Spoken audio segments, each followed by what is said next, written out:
On another exciting episode of the Animation Deliberation podcast, we don't know how much our hearts can take it, and we're sure that you guys are in the same boat. We're here to talk about My Hero Academia Season 6, Episode 4, and much more right after these ads we have no control over. Sing along if you know the words. A 1, 2, 3, 4. Oh, shit.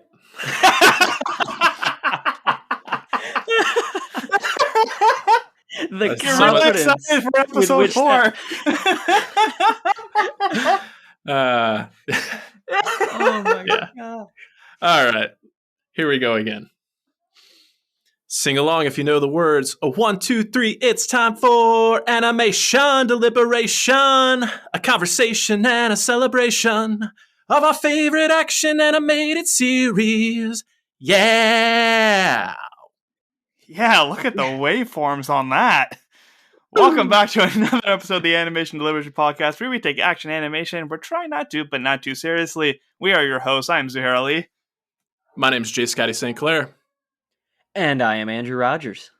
And this is another week in October that's filled with fantastic anime. All the animation, all the music, all the gut-wrenching stories. We're here for it. You guys are here for it. But first, we got a little bit of news to break down for you.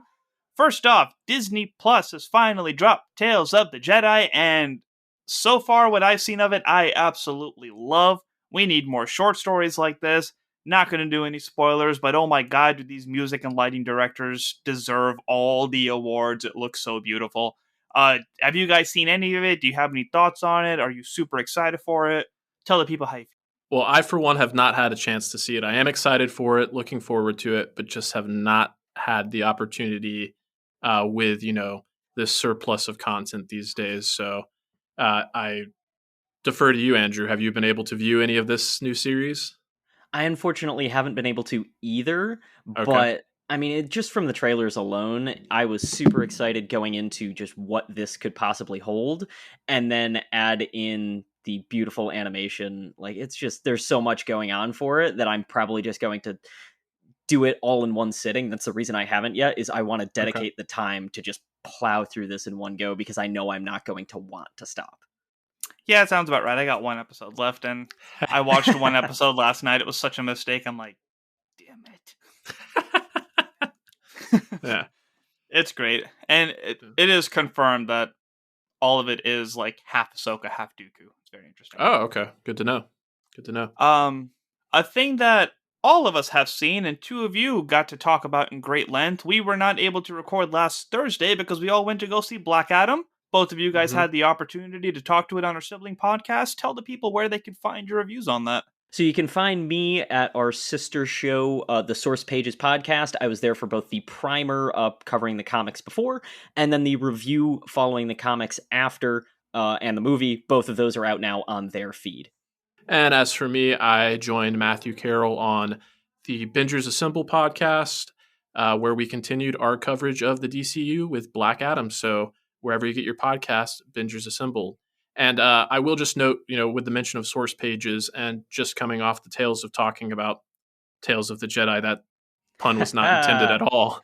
I think we're going to have Haley Hobbs, who is one of the co-hosts of that show. She's a big Ahsoka stan and has voiced her interest in talking about that show. So still hammering out the details on that one, but I think we're going to record sometime next week. So if you got feedback. Yeah, send in all the Anna feedback. Animation Deliberation Podcast at gmail.com is the place to do that, or any of our social medias. That's right. So while we are on Sibling Podcast, all the Star Wars stuff, Star Wars Universe Podcast, I got to record with Matt Carroll about Guardians of the Galaxy Holiday Special. So Marvel Cinematic Universe Podcast, check that out. House of the Dragons finally wrapped up. All those episodes are down at Pandavision. We got all the content in all the places, but we're here to talk about animation. And the last bit of news that we have for you in that regard is not something I was expecting to see. So it turns out that The Simpsons are doing their Halloween thing, which apparently they do every year. I don't actually watch it that much. But they are doing a crossover with Death Note, which I thought was fabulous. And to make it even better, the studio that does Death Note is the one who is animating this crossover. If you look at this article, the snippets that they sent us, they look stunning. Like, can we just have a version of Simpsons that's just anime crossover? Because I'm all for that. Yeah. I mean, The Simpsons is known for doing these outrageous things, so like, why not pick up other animators when you're doing all of these little bits? Like, just lean fully into it. Yeah, it looks incredible, and knowing that it's the same studio behind Death Note that's being involved, that just shows, The Simpsons is older than I am. It has me like predated by like a couple of months, I think. So just the absolute pillar of pop culture that it is, and I'm really surprised that they haven't done something like this yet. Zuhair, you and I were talking about how on Futurama they did a couple of episodes where they kind of had some fun with varying up the animation style and poking some fun at anime. But uh, this looks really interesting, and we had the privilege of discussing The Simpsons in one of our episodes before when they did the Loki special. What was it? The Good, the Bad, and the Loki. Mm-hmm. I believe that's what it was. Yeah, Melissa Khalil joined us for that short. Whopping So 4 minutes. yeah, but this will definitely be a we'll have to provide some reactions. I haven't watched The Simpsons in earnest in quite some time, but this will definitely be a good excuse to revisit that classic series and have a chance to at least give some reactions on this show. Honestly, as we're talking about them joining up with people, now that Disney owns them and Fox, what do we think the possibilities are for them getting like Disney Animation in on this at some point to do some crazy bits? Who knows? Yeah, I The definitely see that possibilities happening. are endless. Yeah. I don't know. After you mentioned that, I was like, wait, hang on. This feels like there's a door coming in as they're talking about Loki and Marvel. Like, that's some animation powerhouses that you got. Mm. Mm-hmm. Mm-hmm. Oh my god, seeing it in the Clone Wars style. Yeah. Oh, that'd be such a tease. Mm-hmm. Alright, well, that's it for our news this week. Now we are going to go into our segment, the Animinute. We are going to take 1 minute each to talk about a show that we watched this week because we do not have enough time to talk about all of them. If there is any show that you guys want to hear more about or any suggestions for shows that we should watch, let us know. Hit up our DMs, email us, send a carrier pigeon, whatever works for you. All right, so last week, Scoots, you mentioned that you wanted to respond to Spy Family, so I'll take the honors of starting this time and let you Yeah, fill in. How's that? that works for me. All right. So Spy Family, season 1, episode 16, Yours Kitchen. Oh my god, did this episode catch me at the beginning? I thought that we were going to finally have more story of like her origin, of like how she became this assassin and like her background and what got her to be this way, because we've been getting so much of Lloyd and Anya that like we don't see enough of her except for like the little sprinkles of badassery within their adventures. And to find out that this whole episode was just her learning how to cook, I was upset for maybe a second, if that, because it was just hilarious. Her not knowing how to cut stuff, to cutting too forcefully, to just making pure toxic. Like, she created the Pokemon muck at one point. All of it was beautiful. It was just so well done, the comedy, but then finding out, the relationship with her brother and why the food was made the way it was and how much it means to him. Just all of that was very wonderful. I really enjoyed this episode. Nice. Yeah. I got it down to the last second. Woo! By the skin of your teeth. By the skin of your teeth. Yeah. All right. I suppose I will go next if that's okay with you, Andrew. Go right ahead. Okay. All right. Yeah. So I completely agree with you, Zuhair. Really, really enjoyed this episode. Spy Family has been a funny show, but I don't know if there's been as many moments that had me genuinely like guttural laughter. Just like anytime you're prepared a dish and someone ate it, like especially Yuri. Like I love Yuri, and I can't wait for him to be a part of the show more often because like he is actively throwing up while he's forcing more into his mouth because he loves his sister that much. Like, um, and yeah, I thoroughly enjoyed the episode. If I had one complaint to lodge against it, it's that Yor is actually one of my favorite characters. And while Mhm. I wanted to spend more time with her and learn a little bit more about her, the fact that her episode was cut short to make time for a little Frankie short, like that's nice and that's Yeah, fun. But I would have loved a full length Yor episode. agreed. But yeah, all in all, good. All right. I'll take my turn now. So yeah, I mean, there's not much left to say besides exactly what Jay Scotty and Zuhair just brought up. The fact that they crumpled to a heap on the floor when they ate food was so funny to me, and just the way that it was like they died. Like Anya just being that perfect level of dramatic. I couldn't ask for more, and I agree. I just was full of laughter and excitement and hope this whole time. The Frankie stuff was super interesting, and like him having a friend is great. My one concern for the show is the past like 2 or 3 episodes, they have really teased this whole Lloyd has to disassociate from the family and not get attached story. And I will flip a table if they do not end up together as a family at the end of this show. And that is a promise you can hold me to. It will go on our Instagram. I will do whatever. This is a riot. I can't, no, keep them together. They're adorable. I love them. Just give me more family. It's in the name. Mm-hmm. So there is something that I want to ask you guys that my buddy brought up that's kind of been, I guess I've been pondering.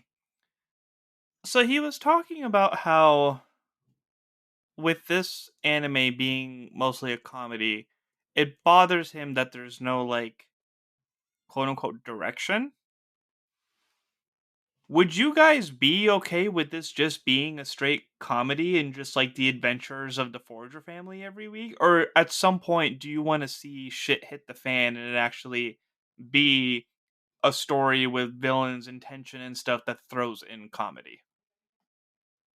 I'm gonna just throw it back and say there already is that through line, in my opinion. Like the story that I want is Anya trying to succeed in making friends, and Lloyd getting to this goal of getting the getting the spy on the other families and all of these things. Like, we are slowly working toward that. We saw it with the whole bomb threat episode of like, ooh, tensions are high. Like, I don't think you need to go straight point A to point B. I think there is a point B we're going to get to, but I think we're just taking the path Anya would take to get there. It's long and it's windy, and we're saying waka waka waka the whole way. Waka, flocka, Anya.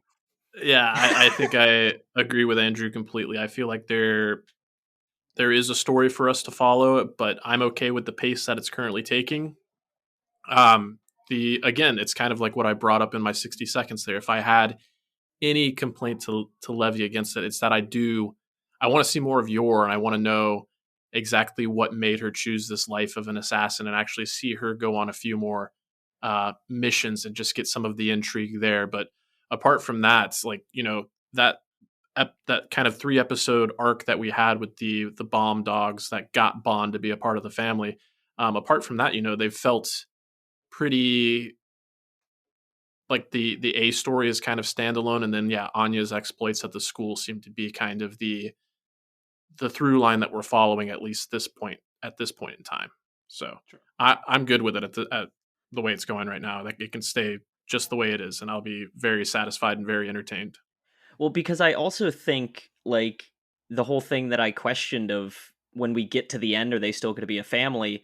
I think that's going to be the end of the show, so I don't want to rush to that point of, oh yeah, the mission's over. Like, no, I want to take our time to get to the mission's over. Let it do whatever it has to do in the middle. Right. I'm going to wrap it up on this corner by talking about the 2 quick moments. When the food first came out and Anya said, "This is Anya's last supper." Yeah. Oh my god. Had me dying. And then to switch to her being so excited for the special dish and then actually dying. Yep. Just comedy gold. Yeah. I'm going to knock out Bleach real quick to get that out of the way. Okay. I know you said you were going to wrap up, but I just have to, while we're on Spy Family, just real quickly, with the Frankie segment, when he was trying to get Lloyd to help him and he said, "I'll sell all your information," and the look that Lloyd gave.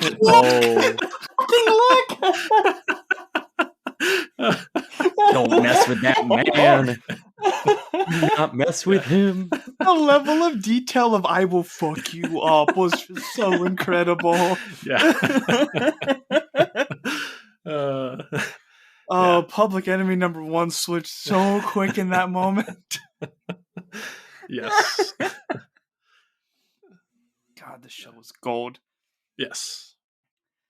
All right, so Bleach Thousand Year War episode 3.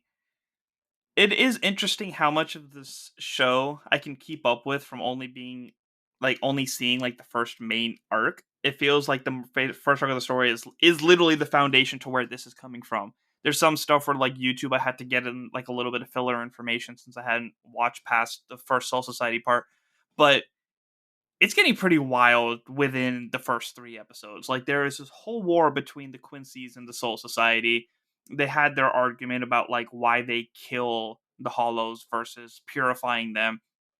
And for them to just roll in and blow off people's heads and shoot holes in them and just start this massacre like right off the bat, it's like everything got wild right by episode 3, and the war is literally just going to be the rest of this show, and I'm all for it. The animation looks awesome, the story is fascinating, and I'm so glad that I picked this up without all the context I needed.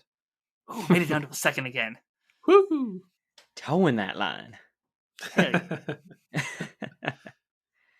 All right, you ready for Mr. Man, Chainsaw Man? Yeah.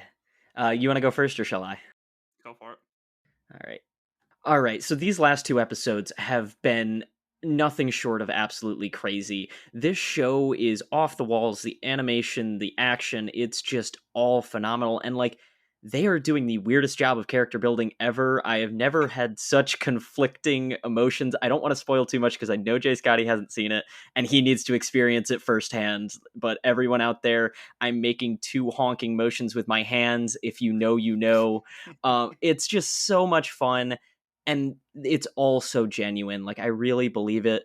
I'm here for this cat. Like, shouldn't be embodied to a cat, but I'm ready to save this cat. Like, there's so much going on in this show when it comes to what they've made us care about. And Mappa, someone give them awards. Their budget is non-existent. It just feels amazing, and I can't wait to see what they come out with next. The music's been great. I can't say it enough. I'm gonna rank them all at the end, but these outro songs are killing it. And that's my minute. So I do have to say, for the opener song, it actually has been what I've been getting ready to at the beginning of the day for the last 2 days. Yes. It's just that bass at the beginning is just so hype.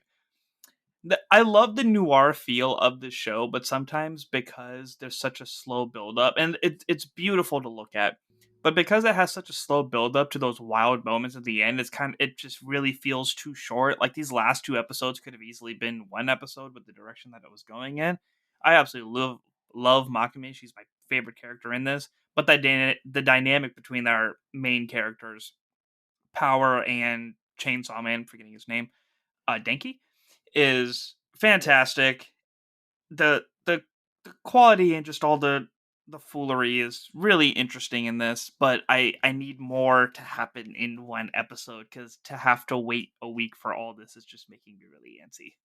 Yeah, I cannot contribute to this one, but I gotta say, just listening to you guys and the gushing and the excitement, and I appreciate you not spoiling anything.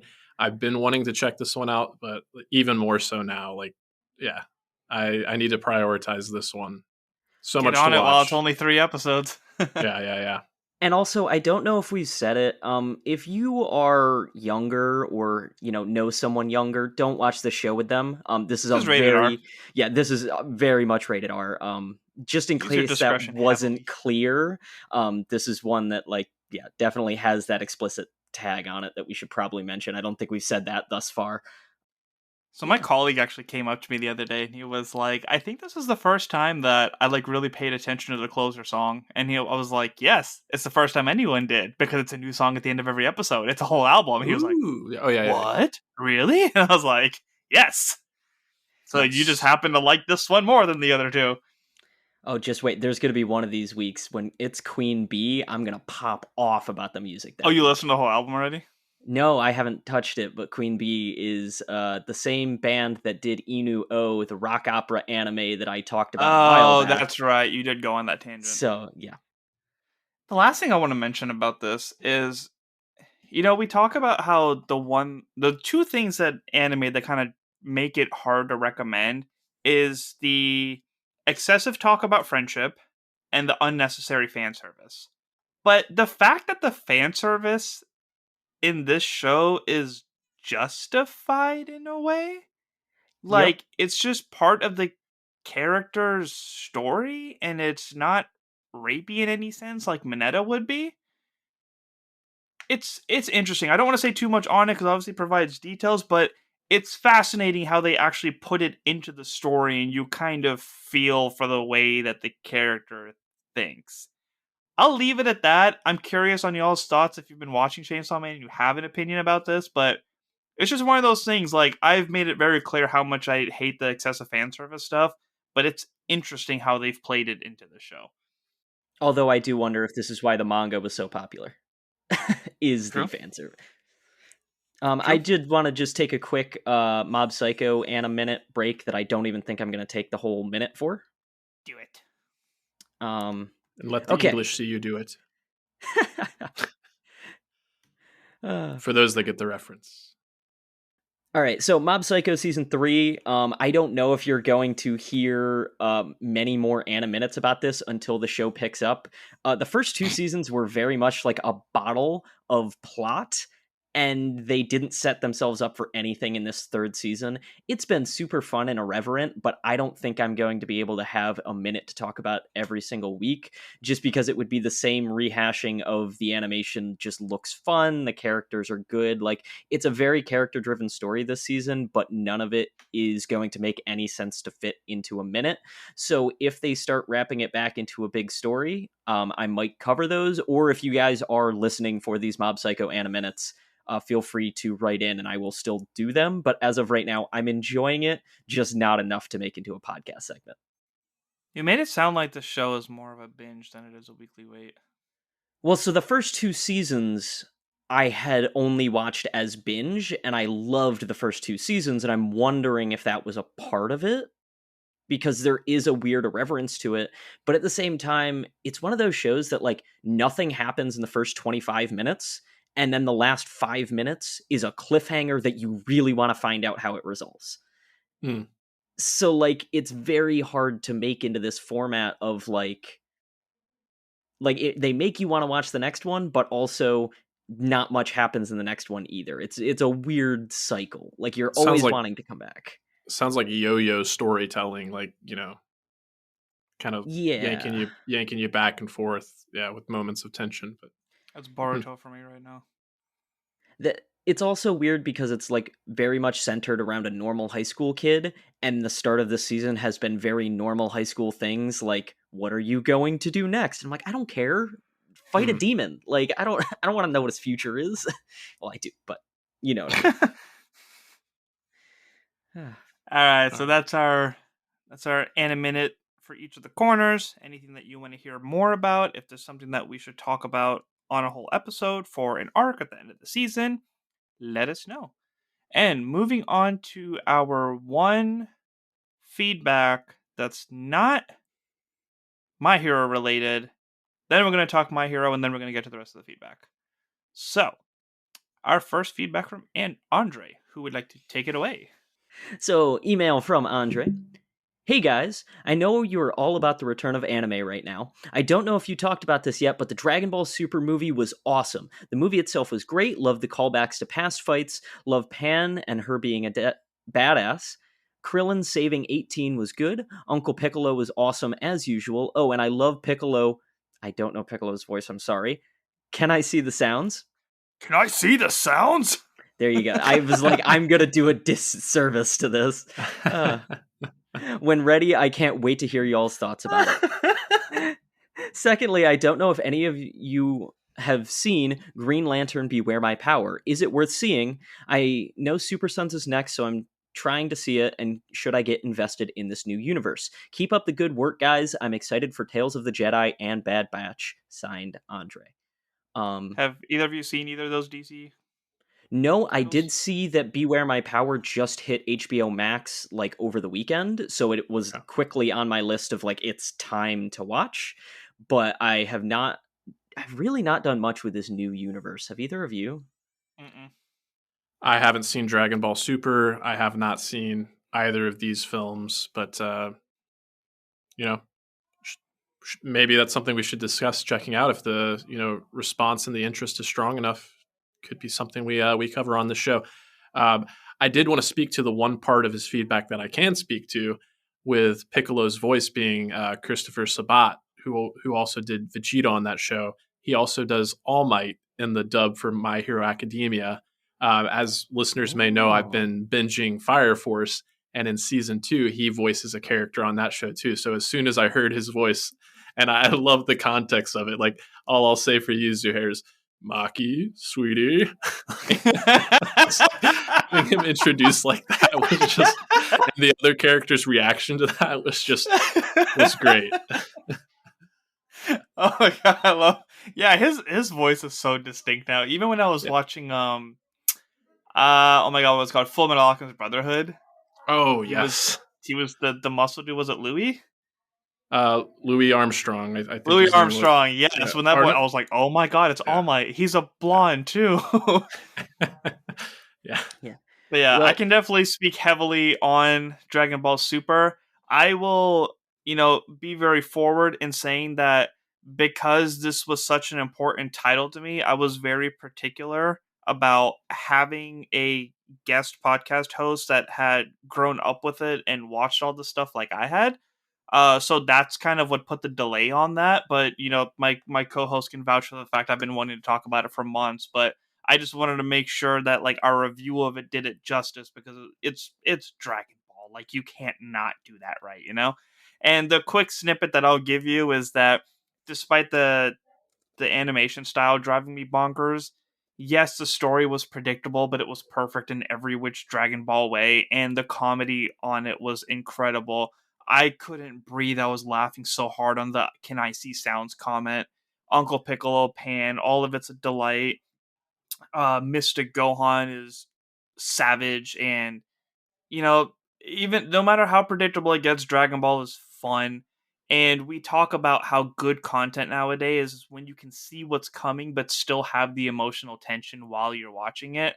I use Top Gun Maverick as kind of like the biggest example of that lately.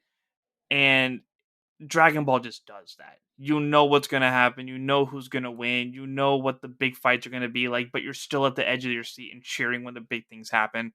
So we will be having an episode on that, and we appreciate your patience in writing in for it, because Lord knows I'm very excited to talk about it. Sounds good. Yeah, and just one more note on the DC train.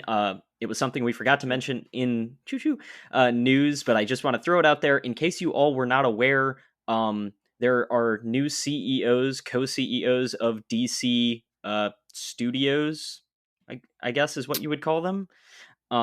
But either way, it's James Gunn and Peter Safran. They are taking over and doing a lot of the new creative stuff over at DC. So it's going to lead to a bigger conversation, but I wanted to throw it out there with the news, as well as just say, hopefully that does mean that this animated universe is going to be worth watching, because they have a lot of great things under their belt. And also, James Gunn, if you could do us a favor, you're a great buddy. Just keep Young Justice going. It's our one wish in this whole world. We would be the happiest DC fans. I mean, you don't want to disappoint the few fans you have left, so just help us out. I mean, I told Scoots this when we were talking about Black Adam. DC needs to recognize that Young Justice is the best universe building they've ever done. Yeah. Yep. Nothing has been superior to it. It is the staple and the foundation of what all future projects should be built off of. James Gunn, you can even animate yourself and put yourself in there like you did in Harley Quinn. I don't care. Yeah. Just keep it alive. Yeah. And if for some reason you do hear this, Mr. Gunn, please come on the show. We will happily interview you. If you could all work on getting this to him, that would be great. Yeah. Zuhair, you mentioning him putting himself, well, I guess he didn't put himself in, but he appeared in Harley Quinn. So that shows that he's at least paying attention to some of the animation. So, that gives me It makes at least you wonder. No, I was going to say, it makes you wonder how long this has been going on, that he's going to be a creative with him being in Harley Quinn. Yeah. It gives me hope that, he's paying attention to the animation, and we still haven't heard anything about, a confirmation for a new season of Young Justice. But James Gunn is a very creative and avant-garde auteur. So I love that first season of Peacemaker. I love the Suicide Squad. So Get your rewatches going, people. there we go. All right. So moving on to My Hero Academia. Season 6, Episode 4, Inheritance. All right, I'm going to do my best Deku impression here. Here's the synopsis. I've never heard the dub. At least he didn't start speaking in Japanese. That'd be impressive but confusing at the Amazing. same time. Yeah, I'll try that for a future episode. But here we Sorry, go. I derailed it enough. Go ahead. No, it's all good. It's all good. Dabi overpowers Hawk using his blue flames in retaliation for Twice's death. Hawk says he was unable to find any information about Dabi's past, as Dabi tells Hawks he never cared for the League's goals, and instead will use them to make Stain's will a reality. After he reveals his identity, stunning Hawks, Dabi prepares to burn Hawks alive. Back at the hospital, Mirko finds herself struggling to deal with the high ends as they begin to stabilize, so she rushes towards Garaki to destroy Shigaraki's containment capsule.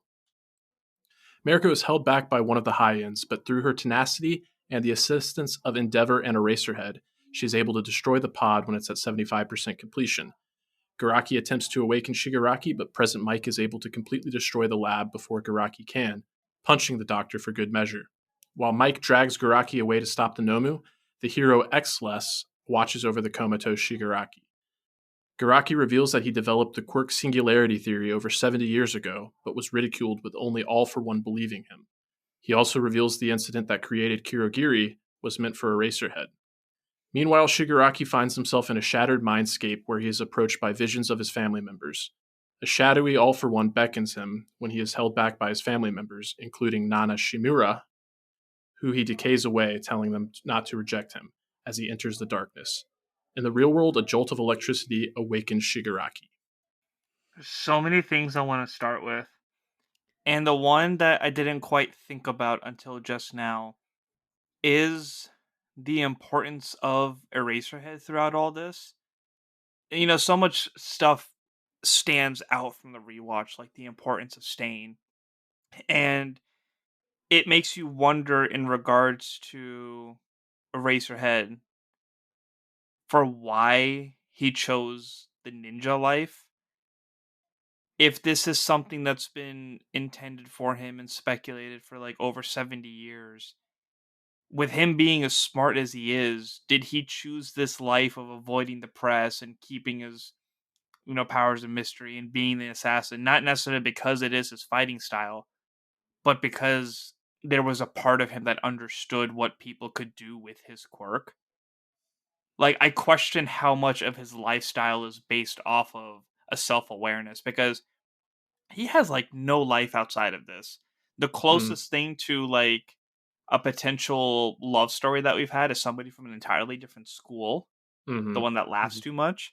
And then he like lives with the students. He escorts the students. Like his whole life is about being a hero and being a teacher.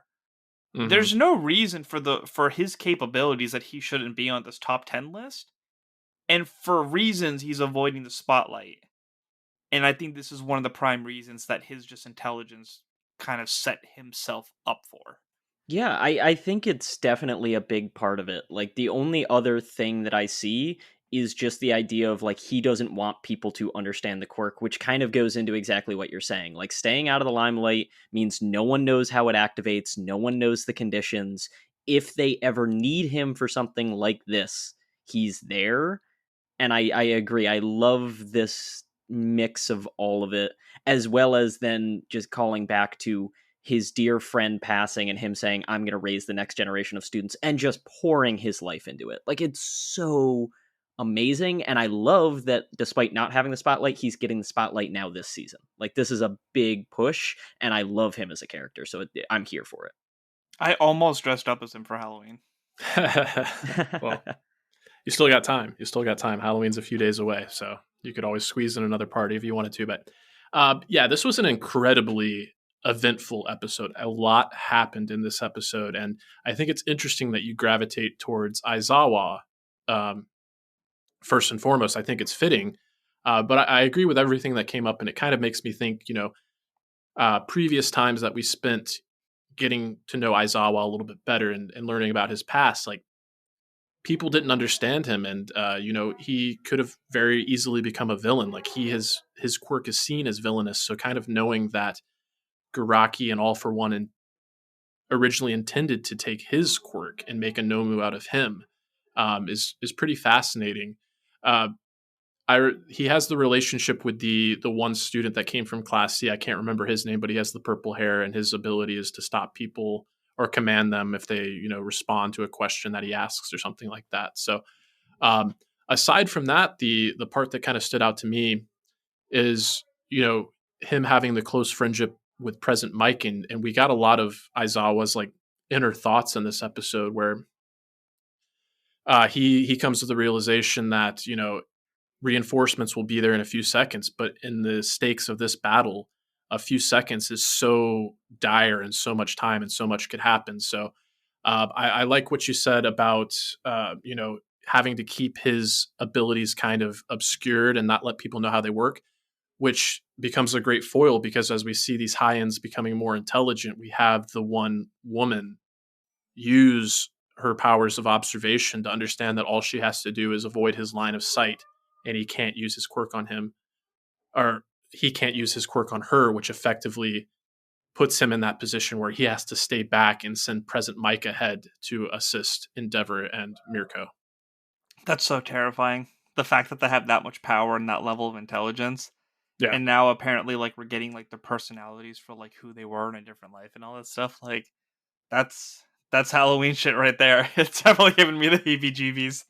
Yeah, it makes me wonder if we're going to find out who these were as heroes before, like if they're going to take the time to delve into it.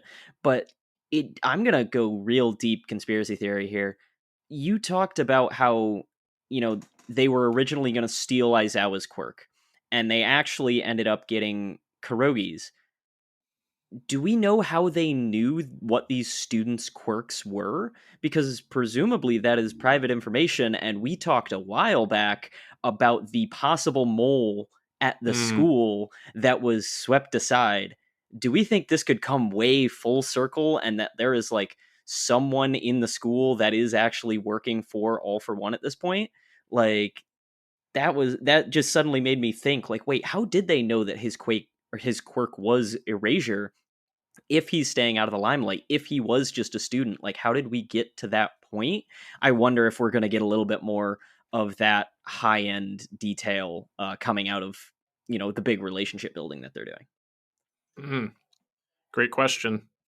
I don't think his quirk was ever a secret because he's been a pro hero and he's showed it at the school and but they took the Shimura quirk saw in it high school. himself. Huh? But they took the quirk when they were in high school. And in high school, they generally they're not public information yet, are they? I don't think we've had enough information revealed to us about that time, whether or not they had worked on their hero licenses and done their hero studies. Maybe there was a potential for his powers to be more broadcasted, but I did like the question you brought up. Tournament they have. Yeah, now that you say okay. that, fair enough. There it is. Okay, I'm glad we came up with that answer because I was narrowing down my suspects, and the only one that made sense to me was Gran Torino, and I was like, no, you can't make Gran Torino the mole. Yeah. No. All right. I reject. Carry on. We have disproven the theory, which is good. Yes. As always, one of my favorite characters. I will absolutely cry if something happens to him. Yeah, for sure. Well, we talk about things happening to people. What do we think Mirko! about Hawks? And Mirko? I mean, we have two, Mirko went through the ringer, but Hawks is in a precarious situation. Yeah, it was a great way to start off the episode, coming back to Tokoyami, who was riding the fat taxi. Mm-hmm. And just talking about, his discussion with Hawks about, what his weaknesses and stuff is, and then just to see him being burned alive under Dobby's foot was just, oh.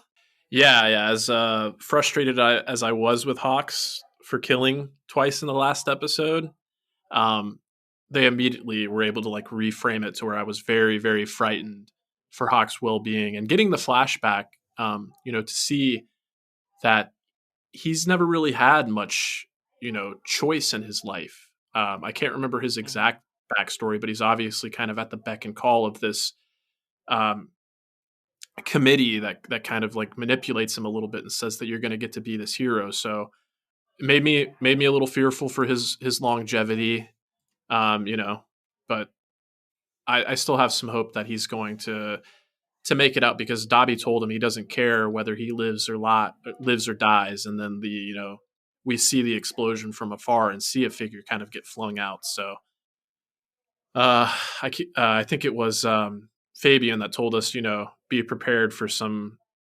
dark stakes and whatnot. But yeah, I go two ways with it because Dobby did reveal his identity to Hawks. We didn't get to hear that, but I don't want to be right with my speculation. That's one speculation. Like I said, I don't want to talk about it on the air. I just want to. I feel like we're all thinking the same thing too. Like, I don't want to say it, but like, I'm so scared it's true. There's no way we're not all thinking the same thing. Yeah, but I mean, we go by anime rules, and like anime rules are you didn't see a body, they didn't die, and I do flip that back around though and think this is still like a family show. They didn't show us Twice's body, but we know he's dead. They might not show us a Hawk's body, so like he might actually be gone. It could really be it, and it hurts, but also the fact that they didn't just make it a death, that they gave us some characterization of Dobby, the whole like, why are you smiling? I just have to show emotion this way because I can't cry because my tear ducts were burned out. You were just like, what happened to you? Who hurt you? Literally, who hurt you? right. And it just gave so much grit to it that I love it, but I hate it. And just like, you can't introduce us a Hawks and kill them in the same way. Don't introduce Mirko and kill her. More tables will be flipped. I don't know what else to say. What day of the week do you guys watch the show? It's kind of bounces around. Most days I'll watch it on the Saturday that it comes out, but I didn't watch it until today this week. I usually go for Saturday, but sometimes Sunday. If I am right in my speculation, you guys will be getting a text on Sunday night. I will hold it until then. Okay. Just saying I called it. And if I called it, the opener of this show for that episode will me just be screaming that I called it. Okay. Fair enough. Because I need to know if we were thinking the same thing. I don't think we're finding out this season.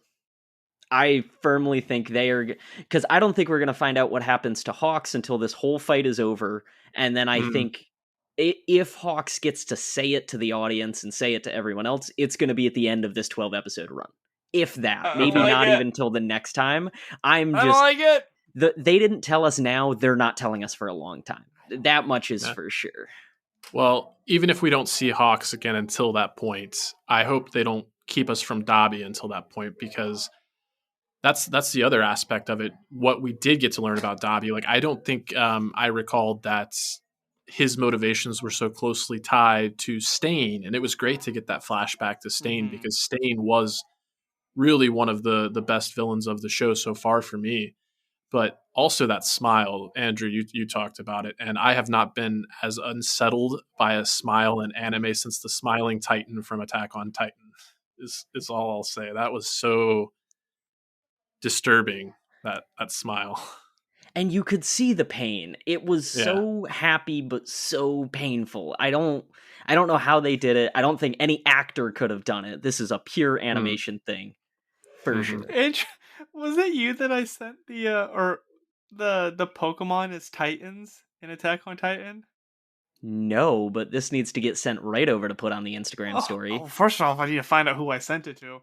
But there was one where it's like you see Eren and Mikasa like terrified, and it's just a Titan Pikachu over the wall.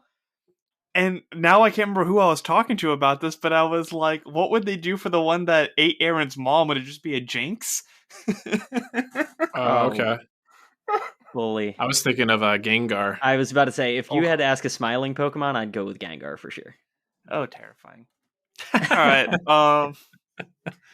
Speaking of terrifying, the way that Mirko is getting stabbed.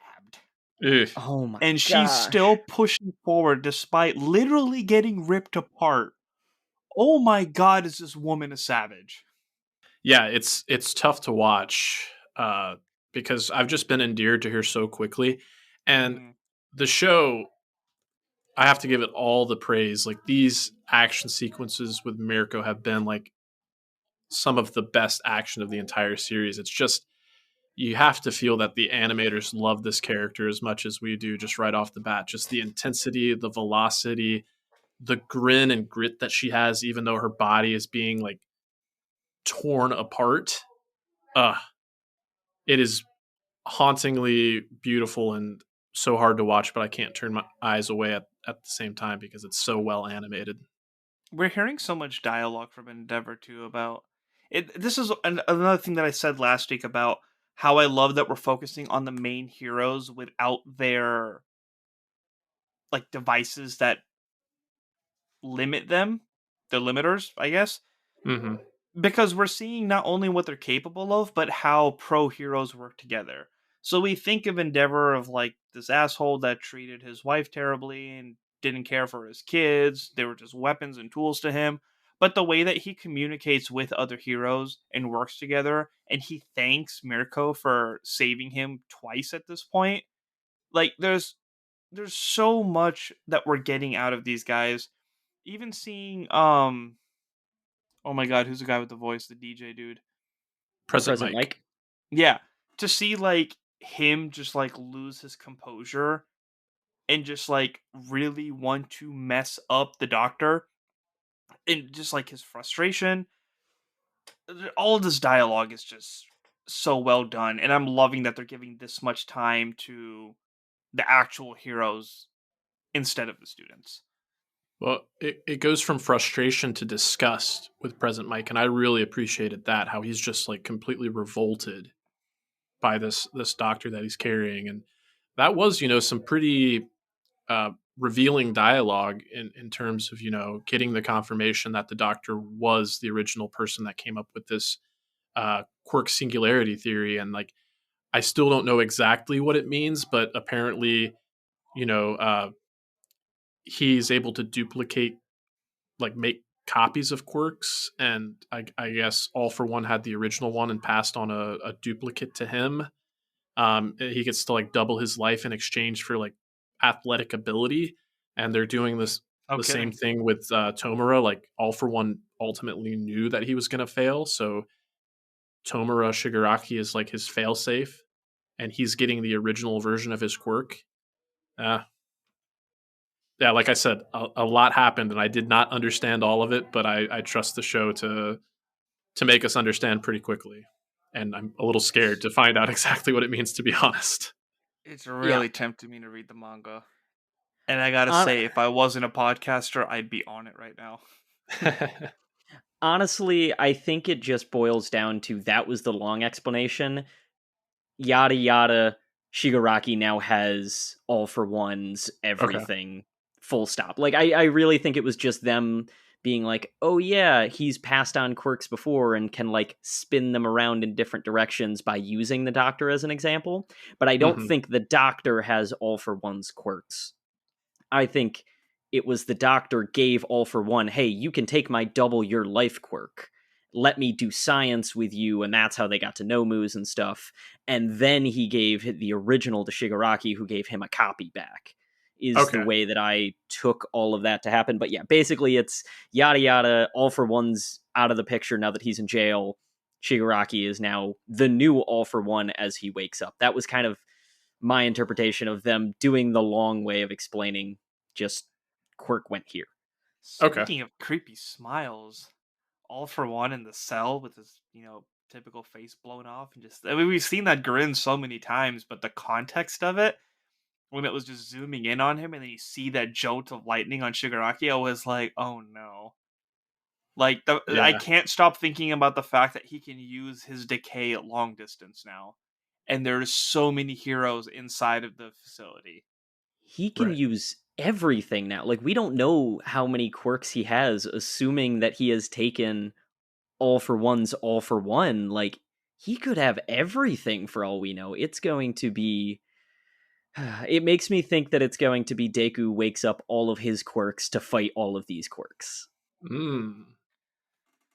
Because, like, how else do we stop this? Yeah. We do a little bit of speculation and predictions here, but I think it's pretty safe to say that X-Less is he's not long for this series. He got introduced this episode. I think we're probably going to say Do goodbye not to him. give me a background story at the beginning of this episode. Just let him die. Don't X-Lex make me about to care be X'd that out. much for him. Yeah. But that does kind of bring to mind when the Nomu woman was like, identifying the various quirks, and she was like, laser, physical enhancement, and saber. With the visual that came up, I kind of actually had to go back and look at it again once we found out that X-Less was the laser one. And I was like, okay, who is physical enhancement? And there was like a glowing green guy in the background, and I was very much reminded of like Iron Fist. It's like, this guy seems like Iron Fist, but he can do it with his entire body. I hope that they're not all just complete, like, write-off characters that, like, we're introducing just to kill them. Like, I don't want any of our main characters to die, but there is kind of this overarching conversation all the time about stakes. Like, are they going to kill one of our big bunch to really put into perspective, here's who's at risk. Andrew, you've only watched Sub, right? Correct. Does Present Mike always have a deep voice? No. I mean, was it deep just for this time that he used his quirk? So I'll ask the question, have we ever seen him really use his quirk before? Yes, but now answer my question. I can't remember. The reason I ask is because, like, in the dub, it's like super high pitch and like, yeah, and it like projects. And the reason I ask is because my roommate walked in when I was doing the rewatch, and he was like, "Oh, I don't like Present Mike's voice," and that he didn't like the way the quirk was used. And I was like, "Why? Like, it's so badass." And when he used his quirk in this episode, and it was like, "Rah!" I was like, okay, I see the difference, but due to the nature of the character, like, I still think the dub is really cool. But now, because, like, we're not seeing him in his fun form, it would be cool if, like, he does do the high pitch on a regular, but now that it's like a serious, disgusted, like urge to kill type of vibe, if the dub actually does change it specifically for this to go instead of yeah. I feel like if your superpower is your voice, you have to have like the range of at least Freddie Mercury. So I'll have to go back and watch, because like his regular speaking voice is definitely higher than that, because he's got the very, I can't say quirky announcer voice because that's too on the nose, but it's a very like, all right, here's what we're gonna do. Like, it's that kind of, that character kind of. Okay, that's kind of how he sounds in the English dub. Yeah. Yeah, so he has that very. So it seems like he dropped his voice specifically for this episode. Like, he dropped the tone to be more angry. And if that's the case, it could be an anger thing. It could be something I hope to it do is, with. because I would give them so much respect for that. Well, I also wonder, does he use different pitches for different things? Like, I feel like it can't just be shout, so... No, he's just been using his power for the same thing every time we've seen him. So if he's actually changing the fluxion because he doesn't care about the showmanship, that adds so much more to it. I mean, look, I could get into the science if you really want me to explain why he would use different pitches. There's something that I feel like I'm observing that I want to give them credit for, and I'm hoping that's the thing. And I will validate it or move on. I will attempt to follow up and see if I can figure out in the previous iterations of his quirk whether it was higher or lower. Well, yeah, without having done any additional research, I think, Zuhair, that you're right. I think that's what they were going for, because he even has like the line of dialogue after he does the DJ punch. He's like, "That's for making my friend cry." So he is like in a different emotional state than we've ever really seen him before. Much respect if that's the case. Yeah. Much respect.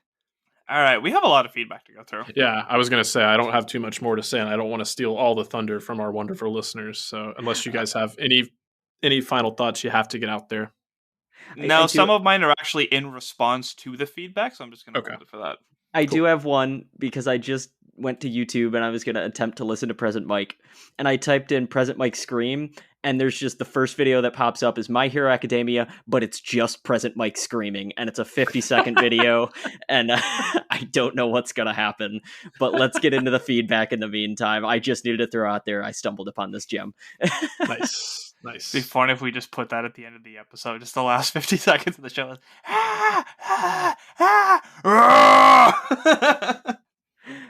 Done and done. Sorry for everyone who had to listen to me do that multiple times. All right, read away. Okay, I guess I'll kick off our first piece of My Hero Academia feedback coming to us from Chrissy Geeson. I hope I'm saying your last name right. I know you as Chrissy, but all right. Holy All Might, was this an intense episode? I couldn't take my eyes off the screen. I'm definitely not emotionally prepared for the dub version of this episode because Twice is one of my favorite villains, especially the dub version. I'm also a major Dabi stan, so I'm so happy he finally joined the fight. I've never read the manga, but I did spoil myself early on in my watch of the previous seasons on Dabi's backstory. And of course, I won't say anything, but I will say that it is dark. And I'm so excited to see where they take it, and also very excited to see y'all's reactions. Well, that's all I got for you. R.I.P. Twice, and stay well, my dudes. Chrissy. Is that why he has a fire quirk? Because it's dark? I'm just concerned at you saying you're a Dabi stan. Like that's problematic a little bit. Like he's a bad dude. Like, he's the only My Hero villain I have on my My Hero shelf. Like he's cool, but a stan? That's no. I'm mostly joking. He's not. I was gonna say he's not a serial killer, so you're not that weird. But he kind of is a serial killer. But no, he's. I want to learn more. Killer. There just happens to be a lot of ash where he walks around, and people just happen to go missing when they happen to be in that same area. Yeah, no, it's that weird. I want to learn more, but also the mystery is so intriguing. Like it has us talking, which tells you it's a good mystery. So I lean both ways about. But I don't want to be right. Yeah. Well, but I need Chrissy, answers this season. Yeah. Well, Chrissy, I think all of us are in agreement with you when it comes to lamenting the loss of Twice. But actually, with the mention of how dark Dabi's backstory is, and as much as I groaned at your joke there, Zuhair, about that's why his power is fire, providing the light, it did actually spur a thought in me with the episode opening with Hawks describing fire as being his weakness and him saying that to Tokiyami. I'm wondering if we find out something about Hawk's fate sooner rather than later, and Tokiyami maybe goes after Dabi. Maybe we'll find out, because we know Dark Shadow has a weakness towards light, and I'm wondering if maybe the light emitted by Dabi's fire might be a awesome problem for him. Yeah, we'll have to see. I did forget about that little interaction of him realizing what was going on, so there's a chance. Yeah. And I feel like our next feedback might talk about who helps us get that chance as well. Okay. Unless there was something else we wanted to say about Chrissy. Okay.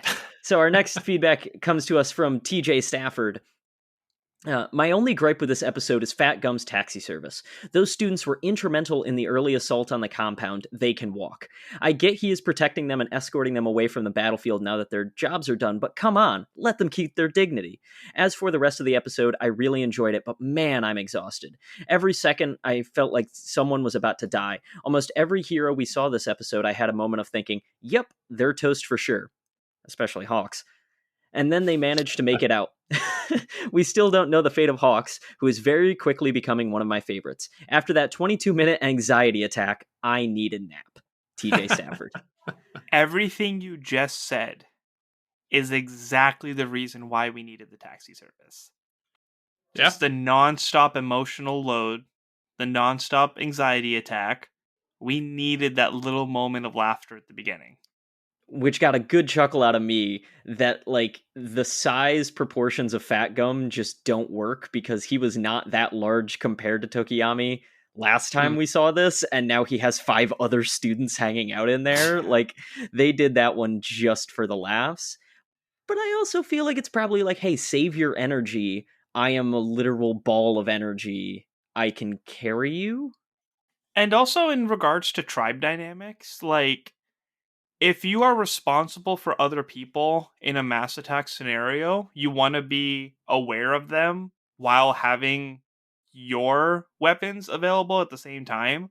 So him physically feeling that he has 5 students in him is easier than having to rely on his peripherals and seeing where they are and still having his hands free. So, tactically speaking, in the situation that they're in, if he has that capability, it's very smart of him to use that. We Yeah. also don't know, his quirk might allow for him to literally like engulf the students entirely. Like if they got attacked, he might just literally be able to surround them and then they are Hmm. protected within the fat. No, But I want to see Dark Shadow's arms come out and just make Fat come fly. Yeah. well, Like that's kind of Tokoyami tacking on flies. to my illusion of our next feedback. I wouldn't be Oh, surprised if this is just a MacGuffin to get Fat Gum to help Hawks. Like Tokiyami is going to say to Fat Gum, "Hey, we need to turn around." And because he's in the taxi, he takes all of them back, and or he lets them out of the taxi and then goes back himself. Like I wouldn't be surprised if it's a plot device as much as a laugh device. hmm. Yeah, I can't really add anything else of value to what you guys have brought up. So I'll just say, TJ, you need a nap. I think the Fat Taxi would be a pretty comfy place to take a nap. Facts. One more. Okay, I guess I will round out the feedback here with Jonathan Kim. Finally getting a chance to send in a feedback. So many good anime on right now, and it's all been great so far. One that you guys haven't mentioned yet and just started its second season is To Your Eternity.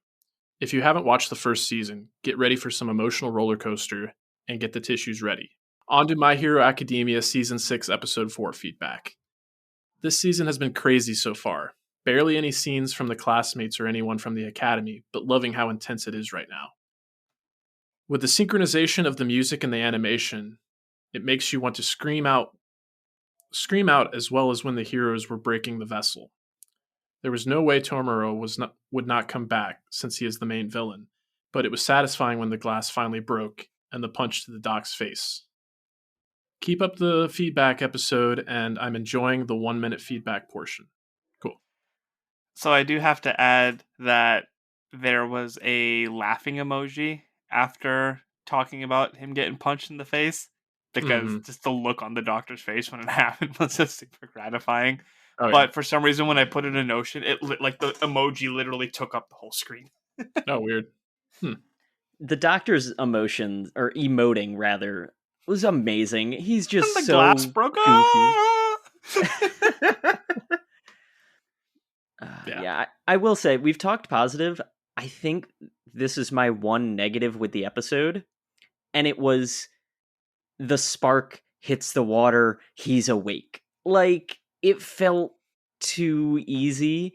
Like I thought we were going to have some time with him out of the tank and like they were going to start to leave the hospital and the Nomus were going to wake him up or another villain was going to come in and electrocute him or the doctor was intelligent and had a backup plan as opposed to relying on this. Like I thought it was going to go somewhere, and as much as I'm excited of like, okay, we got the villain, that was my only like, really, this is how we're gonna do it, is just electrocute the water after the heroes did all of this work. Like that's my only lazy I mean, storytelling, armchair there was a directing. there was like a lot of detail on the fact that he hit the switch and we saw the electricity like building up to give him that charge. So I Mm, enjoyed it in the sense that they put the time to throw that detail in. They give the backstory of like how driven he is, and I also love the artistic placement of actually putting like his family members' hands like where he keeps the actual yeah. hands as a villain. Like his dad's hand was Agreed. just on his face. Mm-hmm. So to see that they put the time into showing us the animation of the electricity kicking in to putting up like the drive that's in his mind right now and just the demented look on All for One, and then to think that we had a moment of like, oh my god, the heroes did it, thank god they made it in time, to ending it with the jolt. I thought it was super beautifully done, and I am terrified for this Saturday. Yeah. Yeah, I didn't really take any umbrage with it. My thought about it was, how long can a body last in suspended animation when he doesn't have a pulse? Like, he had to be revived sooner rather than later, unless he had some quirk that would prolong his longevity. And he's been out of commission for the entire season so far, so it feels right to introduce him back into the fold when things seem to be the most dire. So um, I can see where you're coming from, Andrew, but I didn't really take umbrage with it myself, and do appreciate Jonathan for mentioning the music. Normally, we'll say at least something about the music, but Zuhair, you've often made this illusion that like when the music is so good, you just kind of get like wrapped in with everything that's happening. It's kind of like in sync to where it almost blends in with everything. I think that's been the case for me with the last couple of weeks here. Which is great because the opener and closer music has been fine. So I'm glad that like all the music during the show is a banger. Mm-hmm.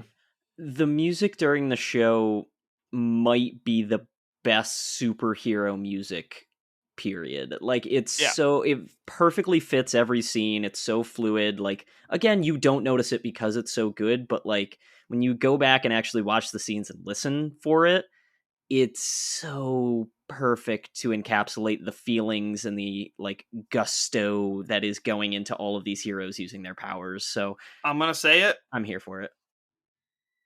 It's on par, if not better, than Marvel Cinematic Universe music. Uh-oh, watch out, Alan Silvestri and Michael Giacchino. You got people coming for your jobs. I'll throw Ludwig. Better. Work together. You guys could do some incredible things together. Yeah. I'll throw Ludwig Göransson in there as well.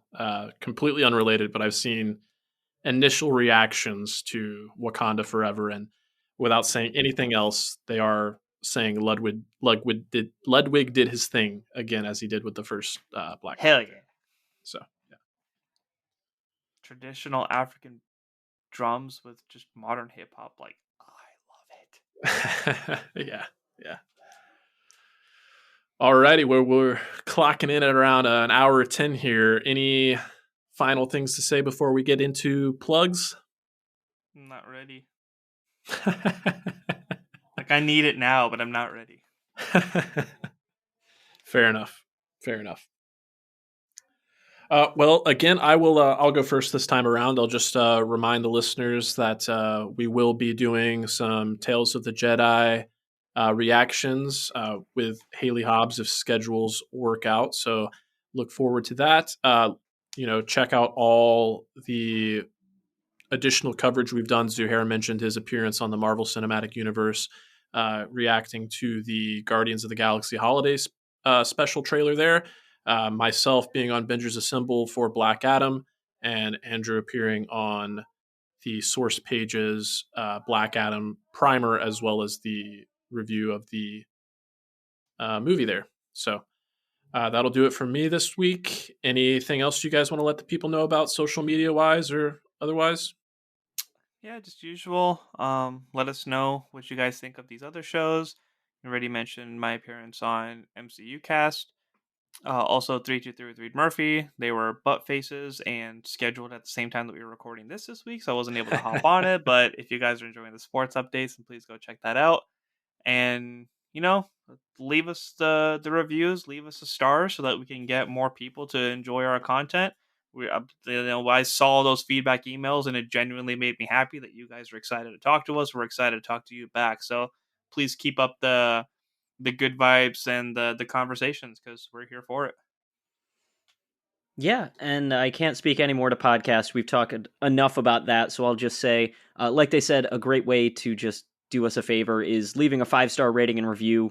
It's the simplest and easiest way that you can help any podcast that you are listening to, because it just does wonders for helping us, as well as it really lets us know that we're doing something for the people that we're listening to. But aside from the feedback emails that you can send to animationdeliberationpodcast@gmail.com, you can also reach us on any of our social medias, Facebook and Instagram, Animation Deliberation, and Twitter, Animation Delib 1. I try and be as active as possible on all of those, but you're welcome to hit up any of them with any thoughts, long form, short form, whatever they may take. And you can also follow us there for any updates as well as the fun that we are having. All right. Yeah. So thanks for listening. Keep tuning in. That's TOONIN. And don't forget to stick around after the credits for that present mic Scream montage. As that montage is going to be plus ultra, you be plus ultra, and remember to stay whelmed. Oh yeah! Muscle.